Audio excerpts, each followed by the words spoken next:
जैसे ये वाला सेंटेंस भी देखो, क्या वह आपको गाली देता है।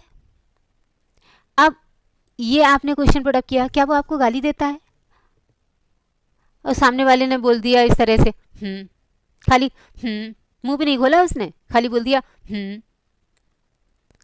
आपका आंसर मिल गया आपको। तो इट मीन्स व्हाट नहीं लगेगा। और ये देखो वो आपसे क्या कहता है, इसका मतलब अब वो बोले तो कितना गंदा लगेगा, हंसी आएगी कि नहीं।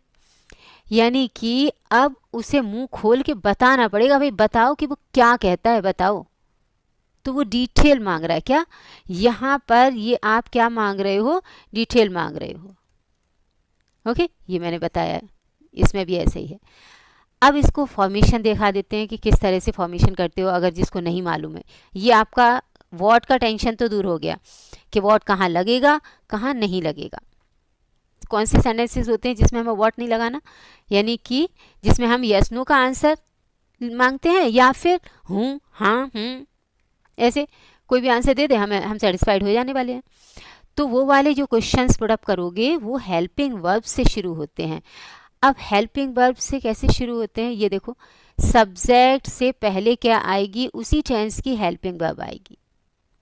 यानी जो आपका सब्जेक्ट है ना, डूअर जो है, उससे पहले उसकी हेल्पिंग वर्ब लगा दो उसी टेंस की। अब आप बोलोगे कि हेल्पिंग वर्ब समझ में नहीं आती हैं, क्या होती हैं, तो मैं बता दूं आपको। ये क्या दिखाई दे रहा है आपको, एक वन वर्ड ये दिखाई दे रहा है, एक ये दिखाई दे रहा है, एंड दिस वन ऑल्सो। यानी कि 3 वर्ड की हमारी हेल्पिंग वर्ब, ये पूरी हेल्पिंग वर्ब है इस टेंस में। हाँ, फ्यूचर परफेक्ट कंटिन्यूअस टेंस में क्या 3 वर्ड की हेल्पिंग वर्ब होती है। अब अगर आपको लगाना है कि हमें ये क्या के लिए क्या करें, तो नोट कहाँ पे लगाओगे, ये भी समझ लो। नोट कहाँ लगाएंगे, जो फर्स्ट वाला वर्ड होता है उसके तुरंत बाद यानी यहाँ पर हमारा नोट लगेगा, अगर हमें नेगेटिव बनाना होगा तो। ऐसे ही यहाँ पर फर्स्ट वाले वर्ड के तुरंत बाद हमें नोट यहाँ पर लगाना होता है।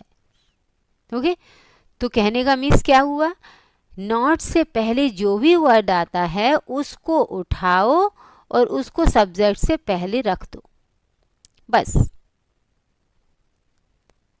तो आपका क्या का मीनिंग देगा वो,